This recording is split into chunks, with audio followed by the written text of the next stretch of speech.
asalaamu calaykum waraxmatullaahi wabarakaatu kulanti wacan wanaagsan dhammaan asxaabteena faamiligeenna walaalaheena qalbiga mayood baa dunida ka joogtaan halkaa naga daawaneysana youtube channelkeena studio space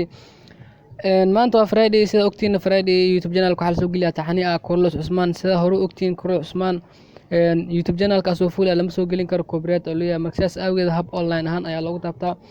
inta muuqaal guud kan hor hadeeta markuu horeysa channelka soo boqonaysa fadlan daawada waxa ka codsanayna channelka inaad subscribe inoo saarto video like saarto sidoo kale comment inoo wadaagto wixii fikradaada aad maasantiin sidaad ogtiin taxanii cusmaaniinta ah maalinta friday ayaa lasoo geliyaa jimcada maanta ah xalqada season 3 xalqadii 79aad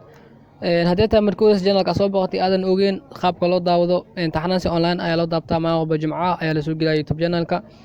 haddii aad tahay markuu channelka soo boqotay aan waxba ka warheynin numberkii shaashada uu ku qoran yahay waa iga soo xiriiri kartaa insha Allah waxaan rajeyn doonaa inaan ku caawin doono Ilaahay yiraahdo sidoo kale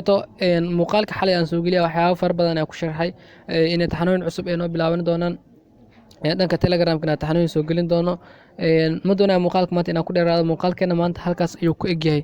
haddii aad tahay markuu channelka soo boqotay aadan taxanaan u baahan tahay inaad daawato aadan ka wareynin habka loo daawado telefoon numberkiisa shaashada ay ku qoran yahay +25703 waa midkaas igala soo xiriir ma ka caawin doona insha Allah ma walba jimcaha habkaad u daawan lahayd haduu Ilaahay raado intii muuqaalka xiga aan kulmeen waxaan leeyahay assalaamu calaykum waraxmatullaahi wabarakaatuh.